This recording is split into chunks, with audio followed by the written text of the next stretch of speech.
A los pies de Venus, autor Vicente Blasco Ibáñez. Parte 1. El último cruzado. Capítulo 1.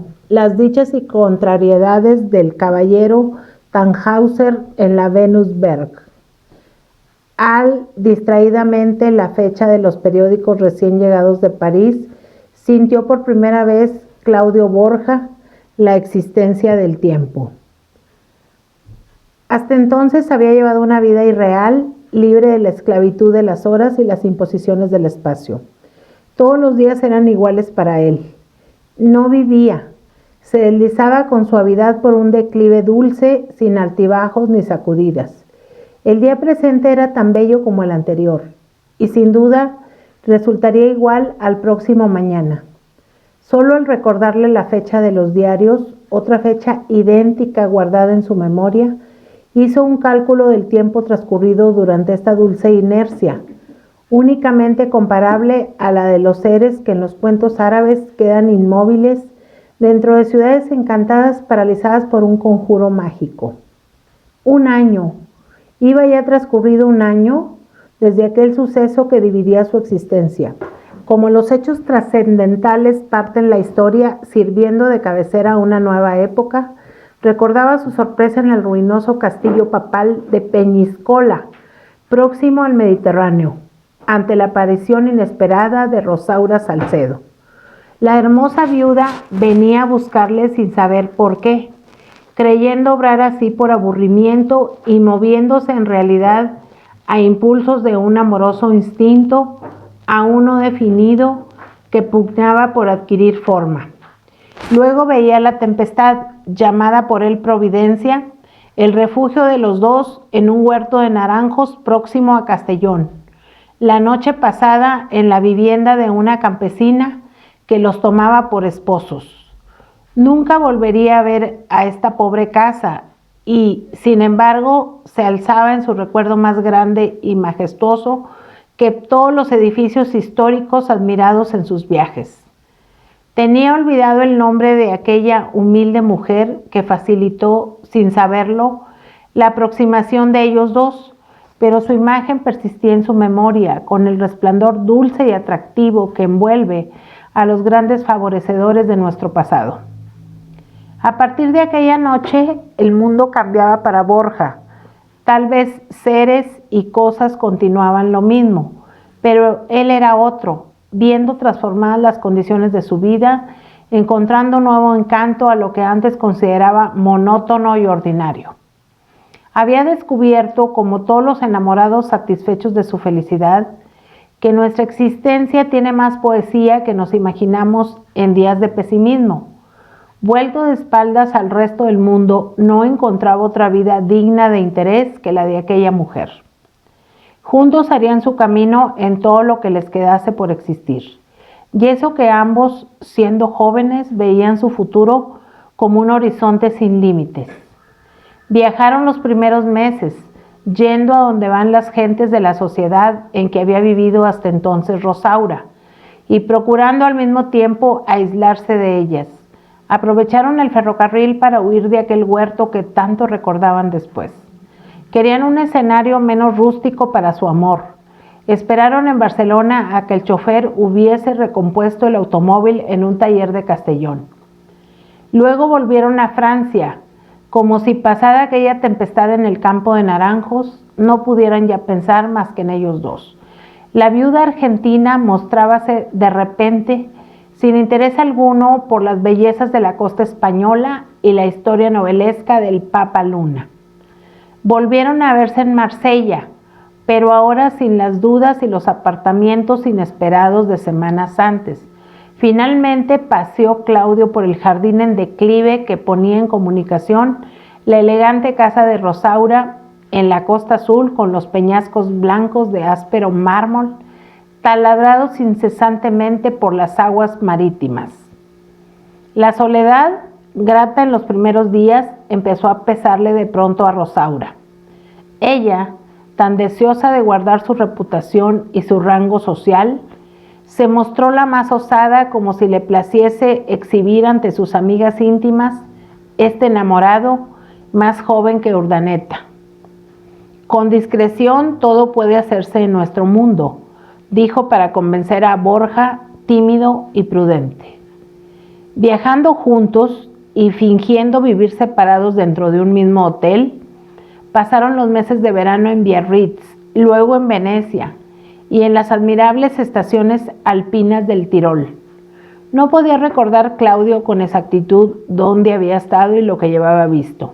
Fuese donde fuese, mar o montaña, ciudad o paisaje, todo creía verlo reflejado en las pupilas de Rosaura, apreciando los diversos lugares según los comentarios de ella y la placidez o excitación de sus nervios. Le parecía en ciertos momentos que la atmósfera cantaba alrededor de su persona. Sus pies sentían la impresión de un suelo elástico. Tenía la certeza de poder saltar y mantenerse en el aire contra todas las leyes físicas, cual si estuviese en otro planeta. Vivía dentro de un perpetuo ensueño y algunas mañanas al despertar en un cuarto de hotel, lejos del que ocupaba ella, para mantener unas conveniencias que las más de las veces resultaban inútiles, se preguntaba con inquietud: ¿realmente soy el amante de Rosaura? ¿No lo habré soñado en el curso de la noche y voy a convencerme ahora de que todo es mentira? Al repeler a continuación las últimas incertidumbres y anemias del sueño, el orgullo de su triunfo se transformaba en modestia, por una misteriosa operación psíquica, reconociéndose indigno de tanta felicidad. Verse amado por aquella mujer que había considerado al principio como perteneciente a una especie superior, sin esperanza de que volviese los ojos hacia él. El antiguo mote de caballero Tannhäuser, empleado algunas veces por Rosaura, parecía aumentar su vanidad de amante. Ella era Venus, y él vivía a sus pies saciado de amor como el réprobo poeta. Aquel jardín de la Costa Azul, propiedad de la Argentina, era comparable a la Venusberg, la legendaria montaña de Venus, mágico lugar de voluptuosidades, de poesía carnal que hacía estremecer de espanto a los ascetas cristianos. Parecía Rosaura satisfecha del resultado de una aventura emprendida ligeramente, sin propósito determinado, con un aceleramiento algo loco. Halagaba su vanidad femenina la supeditación amorosa de Claudio. Este le había hecho desde el principio el homenaje de su voluntad. En los primeros meses nunca surgían entre ellos las disputas y celos que habían amargado sus relaciones con Urdaneta, el famoso general doctor. Borja mostraba cierto misticismo en su adoración. La veía como una diosa y a las divinidades se las obedece, sin discutir con ellas. En los momentos de agradecimiento amoroso, cuando se siente la necesidad de retribuir la dicha recibida con tiernas palabras, ella decía siempre lo mismo: «Qué bueno eres, por eso te quiero como no he querido a nadie». Después de las semanas otoñales pasadas en París, el invierno los había empujado a la Costa Azul. Se instaló la señora de Pineda en su lujosa villa entre Niza y Montecarlo, pero ahora con todas las comodidades para una larga permanencia, rodeada de numerosa servidumbre, haciendo saber a las amigas su firme voluntad de no irse hasta la llegada del verano. Su pasión le hacía olvidar una vez más aquella maternidad solo renaciente en días de pesimismo amoroso. Se había preocupado de la educación de sus dos hijos, afirmando que era un sacrificio tener que separarse de ellos, pero su porvenir lo exigía así. Al lado de su madre no adquiriría nunca una verdadera instrucción. El niño había sido enviado a Inglaterra para que hiciesen de él un cumplido gentleman desde su infancia. La niña entraba en un colegio aristocrático de París dirigido por monjas, y creyendo haber cumplido por el momento todos sus deberes maternales, pudo dedicarse en absoluto, libre de testigos molestos, a la vida común con el que llamaba su poeta. Claudio estaba instalado aparentemente en un hotel próximo a la propiedad de la señora de Pineda. Casi todo el día y una gran parte de la noche los pasaba el joven en el jardín de Rosaura o en su casa. Pero de todos modos, su domicilio oficial en el hotel, como decía Borja, era una discreta concesión a los respetos sociales. Las gentes, amigas de ella, cerraban los ojos, admitiendo con aparente buena fe que el español no era más que un visitante de la rica viuda, existiendo entre ambos la simpatía originada por la comunidad de idioma y de origen étnico. Así se fue prolongando algunos meses más la vida irreal de Claudio. No existían en este jardín de la Costa Azul los mágicos rincones de la Venusberg, con lechos de corales y guirnaldas de floraciones fantásticas semejantes a las de los campos submarinos. Mas su bosquecillo de rosales, en los que abundaban tanto las flores como las hojas, sus plazoletas con fuentes de cantarino gotear, sus enramadas susurrantes bajo las cuales se arrullaban palomas, y su playa de guijarros azules, entre peñascos que parecían bloques de mármol en espera de un cincel, fueron testigos muchas veces de lentas conversaciones de los dos enamorados y sus silencios solo interrumpidos por el chasquido de los besos. Poco antes de que Borja se diese cuenta de que ya llevaba un año junto a Rosaura, esta existencia común empezó a sufrir variaciones. Ella le dijo un día con cierta gravedad, como si presintiese un peligro: debemos pensar menos en nosotros, volver a nuestra vida de antes, sin que por eso dejemos de querernos mucho. Las cosas extremadas acaban por resultar violentas y duran poco. Empezó a mostrarse la hermosa Madame Pineda en los salones de juego de Montecarlo, en las comidas de gala de los hoteles, en los dancings más elegantes a la hora del té, seguida de su español, que era aceptado por todos como un acompañante legal, sin que ninguno se tomase el trabajo de definir el carácter de dicha familiaridad. Borja la creyó más segura para él, viéndola seguir sus costumbres de antes. Así evitaban el aburrimiento de una larga intimidad siempre a solas. Al poco tiempo, este conformismo del joven empezó a resquebrajarse con los pequeños accidentes diarios de una vida agitada. La Argentina había recobrado su gusto por el baile, y él no era un verdadero danzarín. Confesó Rosaura, con sonrisa algo nerviosa, la imposibilidad de bailar bien con él.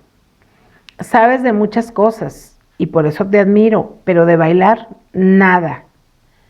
Como en realidad no gustaba de la danza, empezó Claudio a mostrar una resignación de marido cortés, manteniéndose en su asiento mientras ella bailaba con otros hombres. Luego, al volver Rosaura a su lado, sonreía con forzada mansedumbre. Nada podía decirle a una mujer que se apresuraba a halagarlo con palabras amorosas como si le pidiese perdón. En verdad, Borja no tenía motivos de queja. Ella seguía amándolo lo mismo que antes, como aman las beldades que ya están en los últimos linderos de la juventud a un hombre menor en años. El baile, decía, es para mí una gimnasia social, un deporte de moda. Parecía olvidarse de Claudio en los dancing de los hoteles y en las mesas de juego de Montecarlo. Mas una vez satisfechas sus dos pasiones, volví a buscarlo con el mismo amor de antes, sin que él pudiese sorprender disminución alguna. Esta confianza en la fidelidad de Rosaura acabó por hacerle sobrellevar sin celos la presencia de un hombre cuyo apellido había perturbado algunas veces la serenidad de sus amores en los primeros meses de vida común. Estando en París, conocía a Urdaneta, el general doctor cuando estaba lejos. Indudablemente, en una fiesta americana a la que asistió acompañando a la señora de Pineda, el caudillo deseaba su amistad y lo buscó haciéndose presentar por un amigo de ambos. Cosa inexplicable para Borja.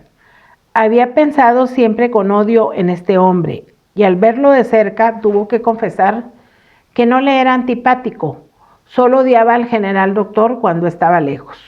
Luego, en su presencia le parecía absurdo que el apellido de este hombre hubiese podido agitar sus nervios.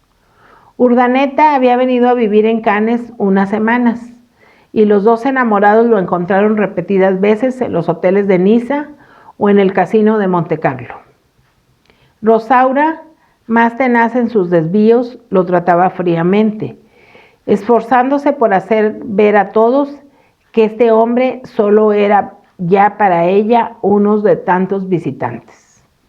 El pasado estaba muerto, y bien muerto. Borja, en cambio, sentíase atraído por el irresistible agradador. Si su nombre le infundía celos, su presencia real no despertaba en su ánimo ninguna desconfianza, y hasta le inspiraba cierta conmiseración simpática. En algunas ocasiones, al escuchar que Rosaura hablaba de él con menosprecio, intentó defenderlo. Pobre general Urdaneta, su época gloriosa iba a terminar. Era ya el hombre seductor que declina y se sobrevive. Aún conseguía atraer el interés de algunas mujeres con su gran barba rizada, su aspecto de hermosa bestia de combate, sus pasadas aventuras y su petulancia varonil. Pero no sabía ocultar su desaliento creciente. Sufría continuas escaseces de dinero. Esto no resultaba extraordinario. En su historia de incansable derrochador, lo terrible era que se iba cerrando la explotación de su propio país, siempre considerado por él como una mina segura al otro lado del océano. Ya no podía embarcarse para hacer una revolución más en su patria, acoplar dinero y volverse a París. La pequeña república había seguido la evolución de los países vecinos, abominando repentinamente de Urdaneta. Ahora gobernaban la nación hombres jóvenes que habían estudiado en los Estados Unidos o en Europa y establecían empresas industriales necesitadas de paz. No venga, general doctor, le escribía en sus íntimos. Esto ha cambiado mucho. La gente ya no aclama su nombre y si viene tal vez lo perjudiquen.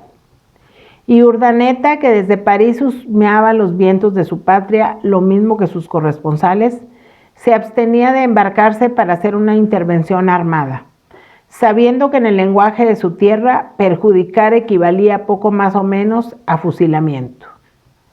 Agobiado por deudas crecientes y en la obligación de hacer economías, lo que era para él signo de indiscutible decadencia, manteníase indeciso, no sabiendo qué nuevo rumbo seguir.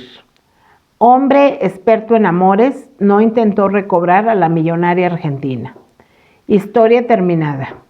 No iba a retroceder Rosaura hacia él, teniendo a este joven supeditado completamente a su voluntad. Dulce en palabras y actos.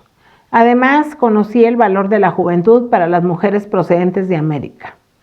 Mundo en extremo joven, que siente aún fervores de tribu primitiva ante las existencias primaverales. Él también se considera con cierta inferioridad en presencia de Borja. ¡Ay, la juventud! Veía en este español un heredero digno de respeto. Se interesaba por su suerte involuntariamente, delatando dicho afecto en sus ojos y su sonrisa benévola. Quizá la simpatía oscura que impulsaba a Borja hacia él era un reflejo de sus propios sentimientos.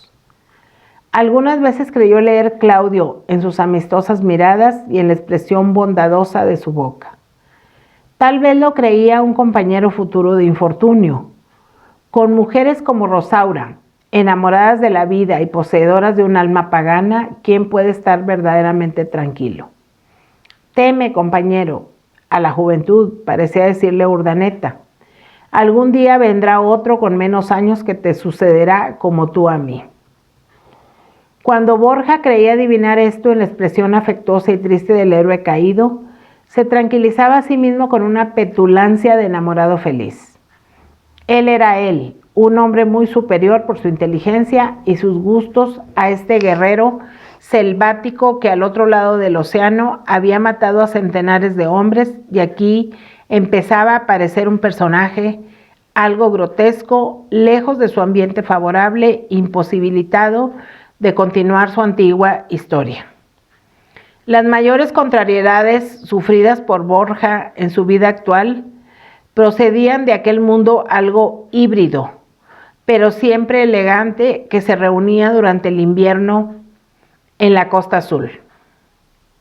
Se había agregado a él contra su voluntad, arrastrado por las costumbres y aficiones de Rosaura, dejándose presentar a personas que no le interesaban, pero con las cuales debía mantener conversación en los tés danzantes, en los salones del Sporting Club de Montecarlo, en las fiestas de caridad, en los conciertos clásicos. Era un amontonamiento internacional, en el que figuraban desocupados de todos los países, gentes de historia novelesca las más de las veces, sin ninguna instrucción sólida, hablando numerosos idiomas y habiendo viajado mucho para ver superficialmente las naciones e interesarse solo por sus grandes hoteles y sus altas clases sociales. Se encontraban en este mundo personajes de importancia auténtica, hombres políticos venidos a menos, con la nostalgia de la autoridad perdida, individuos de familias destronadas, magnates del dinero que descansaban unos meses a orillas del Mediterráneo, y en torno a este grupo selecto, una inquieta marea de duquesas y marquesas de diversos reinos, sobre cuyo pasado se contaban picantes historias, princesas rusas que se mantenían vendiendo sus últimas alhajas y abrigos de armiño, aventureras que se hacían tolerar por una amabilidad reptilesca, antiguas cocotes que habían afirmado su posición casándose con algún millonario viejo poco antes de morir éste.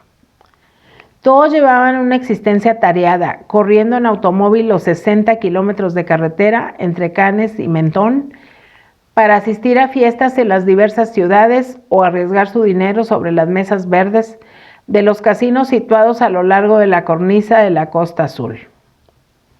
Los temas de conversación eran siempre los mismos, la riqueza y el amor. Algunas veces los olvidaban para hablar de títulos nobiliarios o antiguos cargos políticos, apreciándolos según las simpatías que les inspiraban sus poseedores. ¿Por qué vivo entre una gente tan insustancial?, se preguntaba Claudio Borja.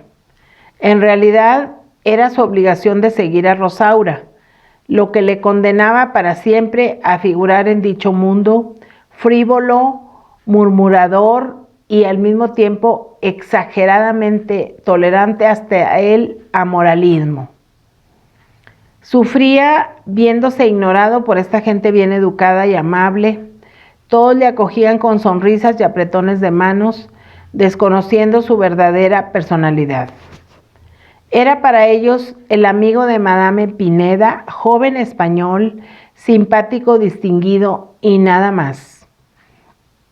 Algunas damas viejas empezaban a llamarle marqués, sin que pudiera saber quién había iniciado tal invención. Les parecía sin duda imposible que, siendo España, no fuese marqués de Borja. En esa sociedad brillante, mezclada y sospechosa, casi todos llevaban un título, y únicamente a los millonarios de los Estados Unidos les toleraban que ostentasen su nombre a secas. El amigo de Madame Pineda se daba cuenta del concepto que tenían de él muchos hombres y mujeres con los que hablaba en comidas y bailes. Solo decían que era simpático y distinguido. Pero Claudio leía algo más en el silencio continuador de tales palabras. Como la viuda argentina era rica, tal vez le creían protegido por sus amorosas larguezas. Esto no era pecado ni defecto entre las gentes de dicho mundo. Casi aumentaba a los ojos de las señoras el valor de un hombre, dándole el atractivo de una alhaja cara de todo objeto de lujo que cuesta mucho dinero. Así se explicaba Borja las ojeadas invitadoras, las frases de doble sentido de algunas amigas íntimas de Rosaura al hablar a solas con él. Le tenían sin duda por el gigolo de la viuda de Pineda. Tal vez presentían en su persona una misteriosa y tentadora potencialidad de amor, ya que una dama tan elegante y buscada le permanecía fiel después de un año de relaciones. Y esta sospecha, que dejaba adivinar los menos prudentes, le indignó al principio, acabando por hacerle sonreír con amarga conformidad. Desde los primeros días de vida amorosa se había resistido a aceptar las consecuencias del gran desnivel existente entre las fortunas de los dos. Yo soy el hombre, protestaba con orgullo cuando, viajando juntos, pretendía Rosaura pagar los gastos de él. Por una fatalidad comparable a la de ciertas leyes físicas, la enorme fortuna de la Argentina pesaba sobre la asociación de los dos, y aunque era Rosaura la que costeaba la mayor parte de su vida, siempre fastuosa, el goce de algunos de estos despilfarros alcanzaba al hombre que iba con ella. De todos modos, Borja atendía a su propio mantenimiento, y sin que su amante se diese cuenta, era origen para él de muchos gastos extraordinarios. Las mujeres ricas, se decía el joven algunas veces, cuestan más dinero que las pobres, sin que ellas lleguen a enterarse. Este año de vida común con una millonaria empezaba a quebrantar su fortuna. Había gastado más del doble de sus rentas, pidiendo frecuentes adelantos al administrador que tenía en Madrid. No amaba el juego y se veía obligado a jugar en Montecarlo, en Niza o en Cannes, perdiendo siempre. Además, al lado de esta mujer, que hablaba a todas horas de vestidos y recibía semanalmente nuevos trajes, le era preciso ocuparse de su indumento con una minuciosidad femenil, yendo en busca del sastre cada vez que ella fijaba su atención en el porte y las novedades de algún gentleman recién llegados de Londres. Tenía la certeza de que a la larga le sería imposible resistir económicamente esta vida con una mujer poseedora de millones, y las gentes le creían un gigolo.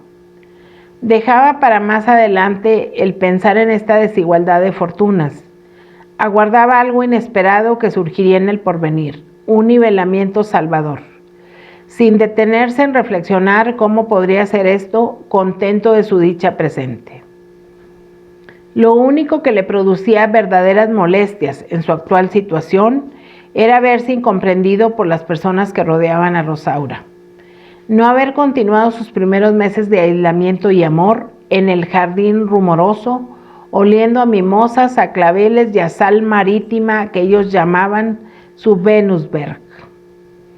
Estos amigos hablaban muchos idiomas, menos el de Borja. La lengua francesa los unía en el trato diario, y solo excepcionalmente lograba encontrar alguno que balbuciese palabras españolas aprendidas en viajes por la América del Sur.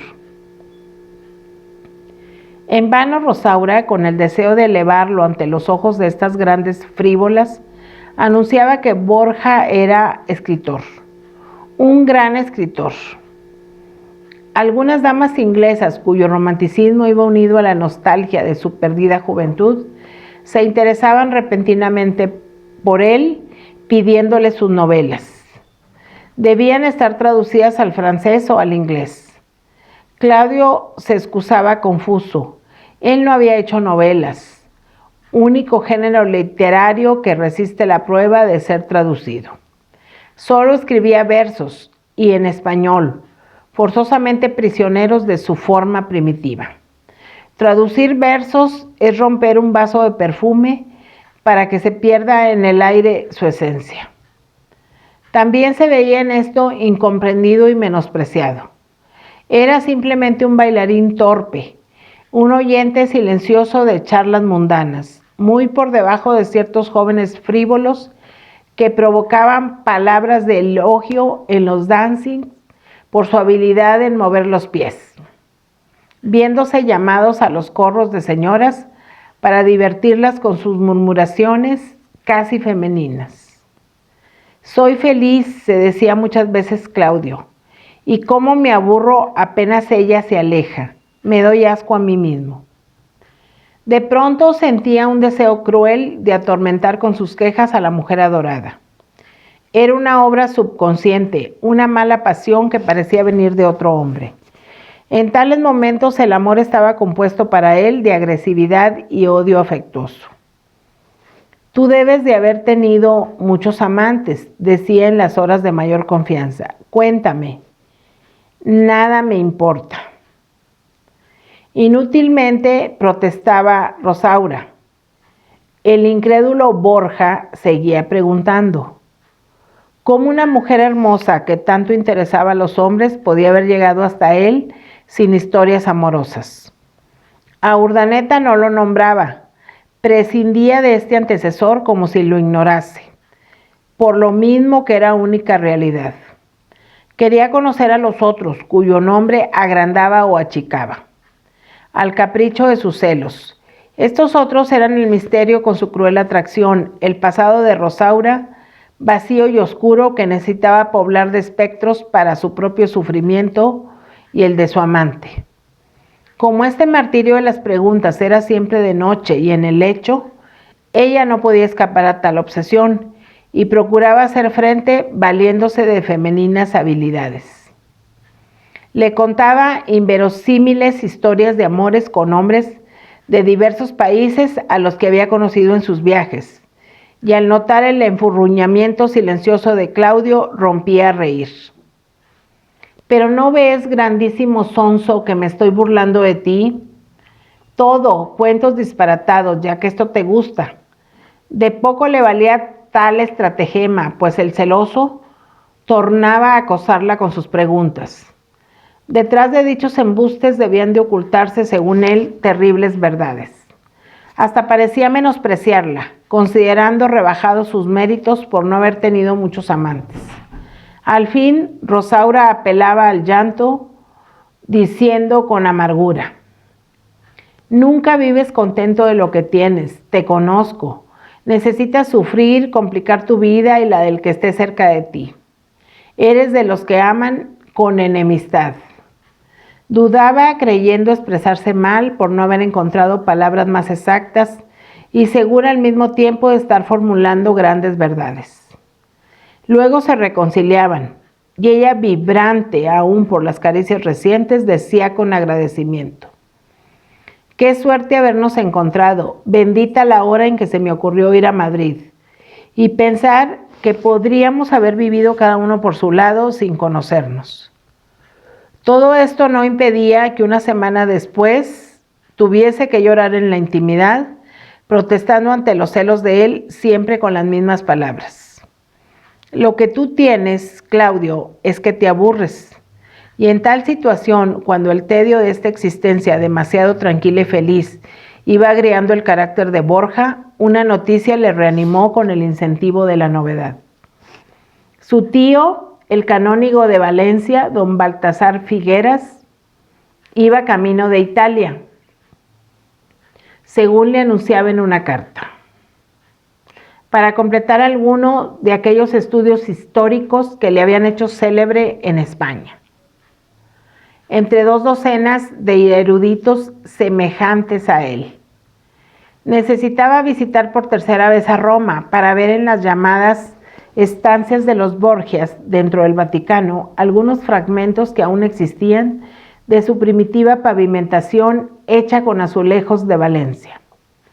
Quería calcarlos para completar cierto libro sobre la antigua azulejería hispano-morisca fabricada en el pueblo de Manises. Este viaje le placía más que los otros 2 que llevaba hechos a la ciudad de los papas, agregado a populosas peregrinaciones. Ahora iba solo y contando con un apoyo oficial: su ilustre amigo don Arístides Bustamante, a quien había sido presentado en otros tiempos por el padre de Claudio. Vivía en Roma como embajador de España cerca del Papa. Esto iba a proporcionarle grandes facilidades para sus rebuscas y estudios. Verse admitido en la Biblioteca Vaticana con una investidura casi oficial le parecía el triunfo supremo de su carrera de historiador. La carta del canónigo puso en pie en la memoria de Claudio 3 figuras, solo entrevistas durante los últimos meses como fugaces e indecisos fantasmas. El embajador Bustamante, su cuñada doña Nati y la dulce Estela. Esta última, sin embargo, persistía en su recuerdo, según sus propias palabras, como un perfume lejano de violeta adormecida entre hojas. Rosaura se acordó igualmente de los olvidados Bustamantes. Don Arístides y su familia habían pasado por la Costa Azul cuando ella viajaba lejos con Claudio. El embajador le había enviado al principio desde Roma varias cartas describiendo en estilo pomposo las fiestas dadas en su palacio, las invitaciones y honores de que era objeto, apremiándola para que le hiciese una visita y participase de tanto esplendor. Luego, tenaz silencio. Deben de saberlo todo, ¿qué me importa? Y como su egoísmo amoroso le daba un valor a toda prueba, no se acordó más del personaje y su familia.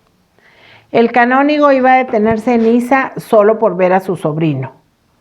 El año anterior, después de anunciarle una visita desde Peñíscola, había desistido de ir a Valencia, volviéndose a Francia. Deseaba pasar con él varios días, viendo al mismo tiempo la famosa Costa Azul que siempre había contemplado desde el ferrocarril como una visión cinematográfica. Revelaba en su carta un entusiasmo de adolescente al ocuparse de este lugar famoso. Iba a conocerlo al lado de su sobrino, gran mundano que le hacía recordar a los héroes de ciertas novelas leídas en sus tiempos de seminarista. Mis estudios me esperan en Roma. Ya sabes que mi vida entera la he dedicado a la noble empresa de defender y justificar a los mayores calumniados de la historia. El trabajo es tan enorme que tal vez llegue para mí la muerte antes que lo termine. Tú, a causa de tu apellido, deberías sentir tanto interés como yo por dicho trabajo. A pesar de todo, perderé unos días al lado tuyo. Quiero conocer algo del mundo en que vives, simpático e inconsciente pecador. Capítulo 2, donde el canónigo Piqueras cuenta la gran empresa de su vida. Claudio vio a don Baltasar casi lo mismo que cuando él era niño y vivía bajo su tutela en un caserón de la tranquila calle de Caballeros en Valencia. Pasados los 60 años se mantenía ágil de cuerpo, erguido, el rostro sonrosado y fresco, la cabeza más abundante en cabellos oscuros que en canas. Sus fatigosas lecturas de pergaminos y papelotes con la tinta enrojecida por el tiempo le habían quebrantado la vista, lo que le hacía usar ahora unas gafas de cristales ovalados y montura de oro. Otra modificación que Borja notó en su persona fue el abultamiento del abdomen.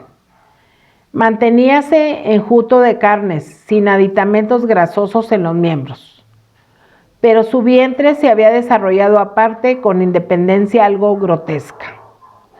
Era el resultado de un sedentarismo de hombre estudioso que pasaba largas horas en el archivo de la catedral o en la biblioteca de su casa, inmóvil en un sillón, la cabeza apoyada en ambas manos, los ojos puestos en un documento de intrincada escritura. Se acordó Borja, además, de los 7 arroces distintos que figuran en la cocina valenciana y de otros platos no menos suculentos a los que se mostraba aficionado este santo hombre, por no conocer vicio mayor que el de una gula tranquila y jocunda, capaz de hacer alto en los linderos del exceso. Este viaje a Roma, después de largos años sin salir de Valencia, daba al canónigo una alegría juvenil. Parecía admirarse a sí mismo viéndose sin aquellas sotanas de seda que sus criadas conservaban siempre limpias y brillantes, esparciendo un ligero olor de incienso y de tabaco. Iba ahora en traje civil, vestido de negro con una pechera de igual color sobre la abertura del chaleco, y en la solapa izquierda un botón rojo y amarillo, colores de la bandera española. Llevo esto, explicó a su sobrino con gravedad, para que sepan que soy un sacerdote católico. Aquí en el extranjero abundan los protestantes y clérigos y pastores vamos trajeados lo mismo. Necesito que me distingan de ellos y por eso me he puesto esta insignia que guardo de la última peregrinación. Y el bueno de don Baltasar se imaginaba a todo el mundo enterado de cuáles eran los colores de la bandera española y convencido de que su botoncito revelaría instantáneamente a cuantos lo mirasen su patria y su religión. Creyó Borja haber vuelto a la adolescencia viendo a este hombre que, próximo a su ancianidad, se mantenía alegre, bondadoso y crédulo, lo mismo que en sus tiempos de seminarista. Vivía en un hotel de Niza por recomendación de algunos compañeros de sacerdocio que habían ido a Roma poco antes. Una casa seria dirigida por personas creyentes. Dijo a Claudio que deseaba llevarle a un alojamiento mejor. No es decente para uno de mi clase ir a donde vais nosotros. Demasiadas mujeres en tierra y todas con los brazos al aire, escotadas de un modo escandaloso hasta dentro de los templos. No obstante tales protestas, era más propenso Figueras a excusar las flaquezas del prójimo que a censurarlas. Sus estudios históricos, que le habían hecho vivir entre reyes, reinas y pontífices de existencia suntuosa, unían a dicha tolerancia una predisposición instintiva hacia el lujo, aunque no participase de él, un respeto y una admiración algo pueriles para los ricos y los poderosos.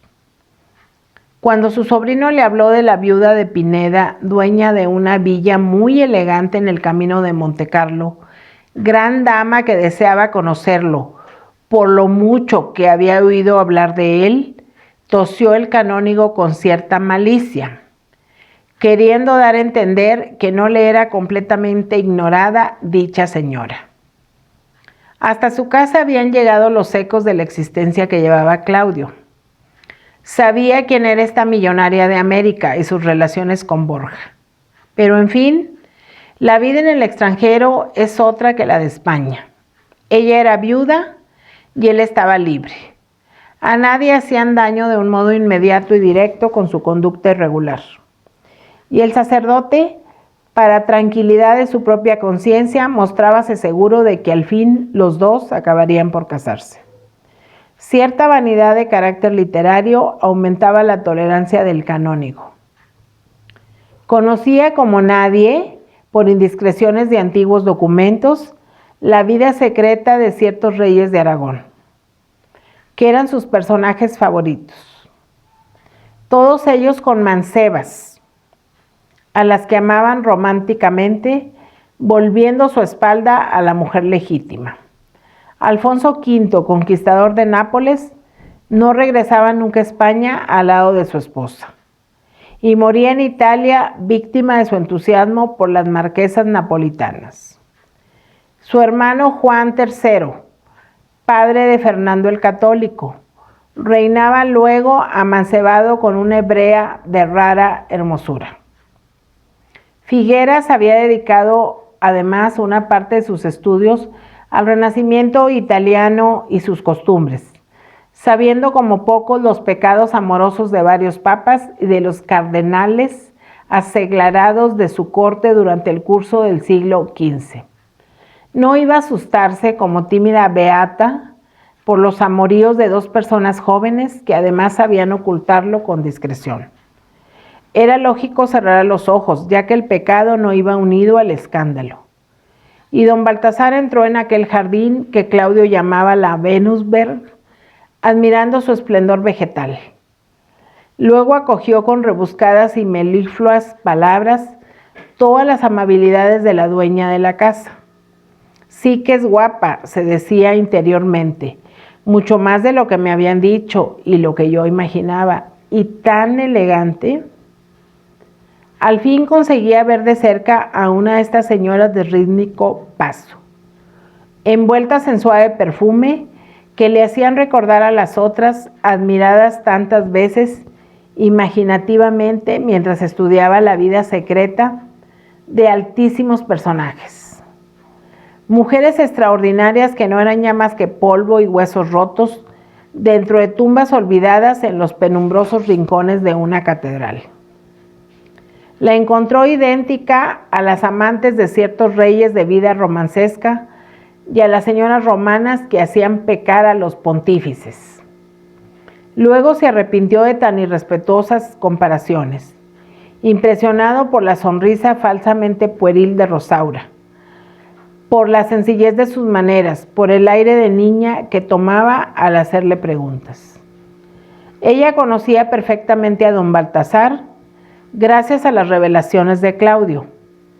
El interés que sentimos todos por enterarnos del pasado de la persona amada la había hecho complacerse durante los reposos de sus noches de voluptuosidad en escuchar a Borja el relato de su infancia dentro de aquel caserón lleno de libros viejos en una de las calles más tranquilas de Valencia. Creía haber visto con sus ojos dicho edificio, donde llevaba viviendo cerca de 40 años el canónigo. Los salones olían a humedad, no quedaba techo ni pared que no estuviese rayado por las serpentinas rendijas del agrietamiento. Los pisos temblaban con un eco inquietante bajo los pasos. De los techos llovía yeso cada vez que pasaba un vehículo cargado por la inmediata calle. El zaguán era enorme. Las antiguas carrozas podían dar vuelta dentro de él, pero hacía muchos años que no trotaban sobre su pavimento de piedras azules otros animales que una familia de gatos rojos y negros mantenidos por las crías del canónigo para que diesen la guerra a las innumerables ratas emboscadas en los estantes de libros y manuscritos. Lo mejor era el llamado jardín, espacio abierto entre los caserones inmediatos. Unas docenas de metros de tierra libre con varias matas de flores y 3 naranjos colosales, negros y retorcidos, con muñones monstruosos en el tronco a causa de las ramas cortadas, subiendo casi verticalmente en busca de un sol que doraba tejados y muros, sin atreverse a descender más que breves instantes hasta el suelo, siempre húmedo y musgoso. Estos árboles urbanos y centenarios se consolaban de tal aprisionamiento, dando algunas veces su cosecha de naranjas con una prolificidad que parecía malsana. Sus profundas raíces al taladrar el suelo debían de haberse extendido hasta algún albañal olvidado. Sus productos tenían la dulzura exasperante, la miel reconcentrada, el tamaño extraordinario de ciertas ciruelas que años después había gustado Borja en el cementerio de una abadía ruinosa en Bretaña, de la cual había sido prior Pedro Abelardo, el amante de Eloísa. Estas naranjas se pudrían con la misma rapidez que habían crecido, como todo lo que se desarrolla fuera de los ritmos ordinarios de la vida. Se acordaba Rosaura repentinamente de una doméstica del canónigo que Claudio había nombrado muchas veces. El joven la distinguía de las otras por su habilidad para contarle historias de santos y demonios que amenizaban su niñez. Admirábase Figueras de la memoria prodigiosa de esta señora, capaz de retener el nombre de una oscura criada. ¿Qué es de Ramona? ¿Está todavía a su servicio? Don Baltasar ponía la cara triste. Ramona había muerto 8 años antes. Las 2 mujeres que ahora cuidaban de él no habían conocido a Claudio. Eran a modo de extranjeras dentro de aquella casa de 3 siglos, con un escudo sobre su puerta cuyos cuarteles estaban borrosos por las roeduras del tiempo y semejaban una piedra informe extraída del fondo de un río. Todos se mueren, continuó el canónigo melancólicamente, y la pobre casa también va a morir. Era la única amargura intensa en realidad que perturbaba su vida optimista. Un año u otro, los propietarios del edificio, noble familia residente en Madrid, tendrían que echarlo abajo. no sabiendo él a dónde ir con todo su bagaje de manuscritos y libros. Retardaba el trágico instante con riesgo de su propia existencia. En vano, los arquitectos habían declarado el caserón próximo a derrumbarse. Don Baltasar inventaba razones para seguir en él, arrostrando el peligro de perecer sepultado bajo escombros y papeles. Tenía la esperanza de morir antes que el edificio. En tal caso, sus manuscritos pasarían al archivo de la catedral o al de la Academia de la Historia en Madrid, y los arquitectos podrían, sin obstáculo alguno, elevar sobre el terreno de esta mansión venerable otra moderna, hermosa como una jaula, con numerosos departamentos, dentro de los cuales vivirían las gentes lo mismo que pájaros saltarines y cautivos. Poco tiempo después de haber terminado el almuerzo con que la viuda de Pineda obsequió al canónigo, mostró esta deseos de abandonar a sus dos invitados. Muy interesante don Baltasar. Tenía para ella el doble atractivo de conocerlo a través de los relatos de Claudio y de pertenecer a la iglesia. Pues la bella señora mezclaba con una vida de incesantes diversiones verdaderamente pagana, una adhesión inquebrantable al catolicismo. Su alma, siempre movediza, necesitaba una continua renovación de sensaciones y anunció de pronto el deseo de marcharse. Debía ver en el Sporting Club de Montecarlo a unas amigas inglesas. Claudio y su tío podían quedarse paseando por el jardín, estaban en su casa. Ella pensaba enviarle su automóvil unas horas después. Así Borja podía enseñar al canónigo las cosas interesantes de Mónaco y Montecarlo que parecían tentarle con el atractivo de todo lo que representa peligro o misterio. Claudio, al pasear por el jardín con su tío, sospechó si Rosaura se había marchado por evitarse las charlas eruditas de éste. Él mismo le había hablado algunas veces de lo peligroso que resultaba el canónigo al enfrascarse poco a poco en la exposición de sus estudios favoritos. Tenía su manía propia, como todos los que concentran la atención en un asunto único. Sus pláticas eran agradables, sabía contar historias amenas sobre la vida íntima en la Edad Media que interesaban hasta las personas más frívolas. Pero apenas nombraba a los Borjas, sus oyentes mirábanse entre ellos con cierta inquietud. La conversación se convertía en monólogo y don Baltasar hablaba horas y horas sin darse cuenta de su esfuerzo. Era temible, como el hombre de un solo libro del que habla Santo Tomás.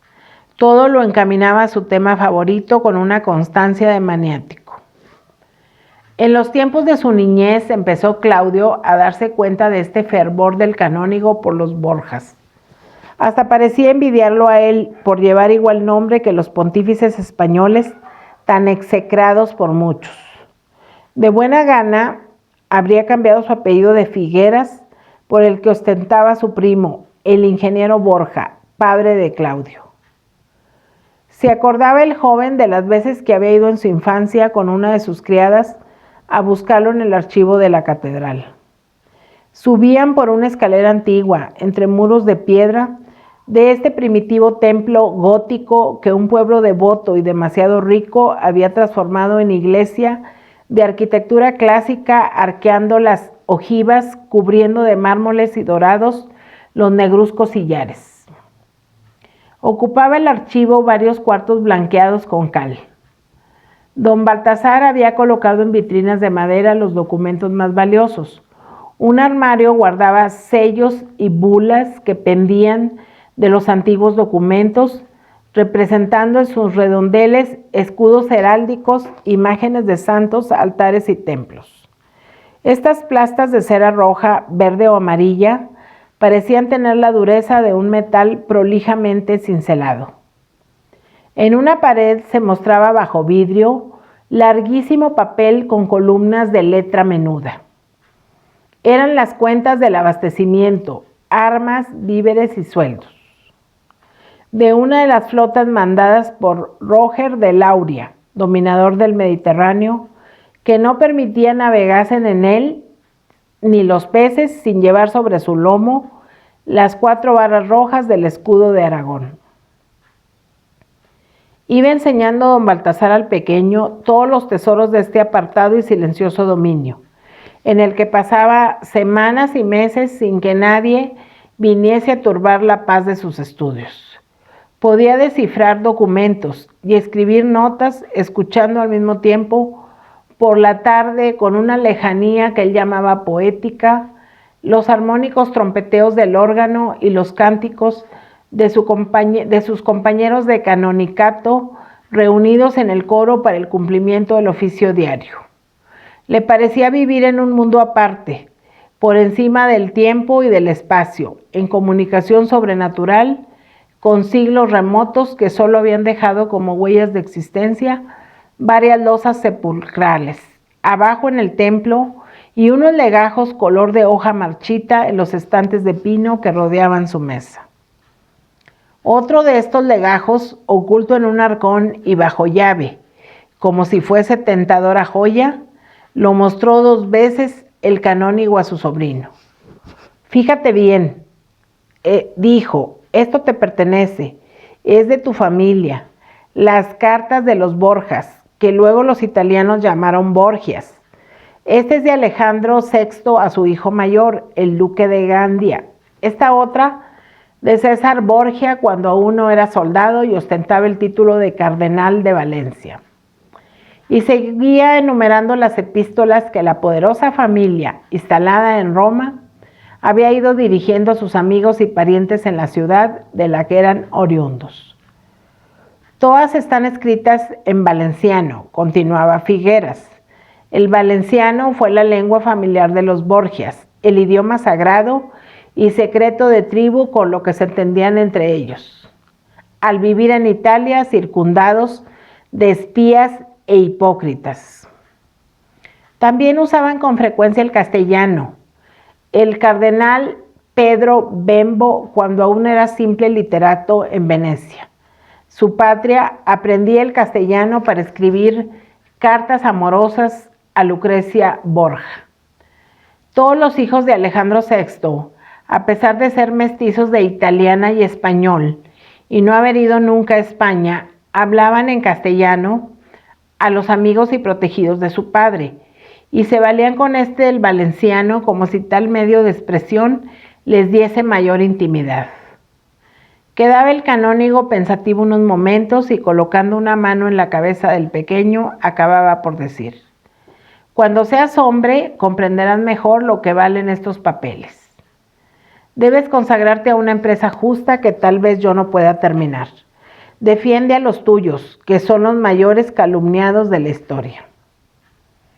El mismo fervor por dicha reivindicación lo notaba ahora Claudio en el jardín de Rosaura, oyendo a este santo padre que parecía no haber nacido para otra finalidad que hablar de los Borgias. Se habían sentado los dos en lo alto de una avenida de flores que, en forma de mesetas superpuestas, descendía hasta el mar.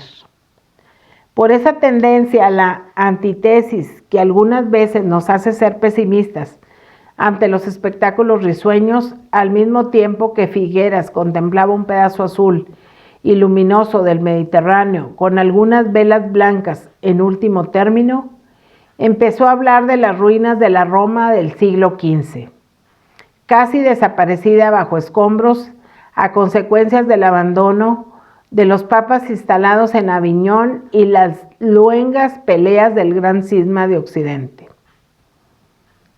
¿Tú sabes algo de eso, Claudio?, dijo el canónigo. Muchas veces me hablaste de la obra que pensabas escribir sobre el Papa Luna. Estoy seguro de que no la has terminado. Tal vez no has escrito una sola línea. ¿Qué vas a escribir en esta vida que ahora llevas? Pero en fin, conoces las aventuras del Papa del Mar y también lo que ocurrió en el Concilio de Constanza, que 3 papas hizo uno, proclamando a Martín XV. Así como la resistencia de nuestro don Pedro en el castillo de Peñíscola, donde tú estuviste marchándote sin venir a Valencia. Imagínate cómo sería Roma después de un abandono que duró cerca de un siglo.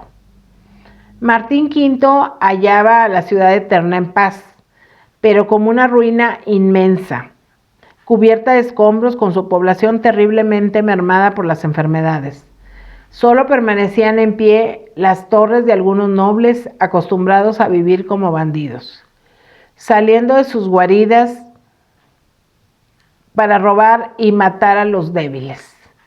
La pobreza era tan general que en las grandes fiestas del año no se podía encender una lámpara en la iglesia de San Pedro.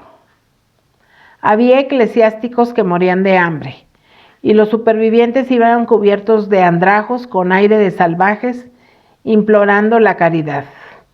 Los más de los edificios eran montones de escombros cubiertos ya de matorrales, y en las partes bajas de Roma la lluvia había formado charcas que corrompían la atmósfera, favoreciendo la difusión de la malaria y la peste.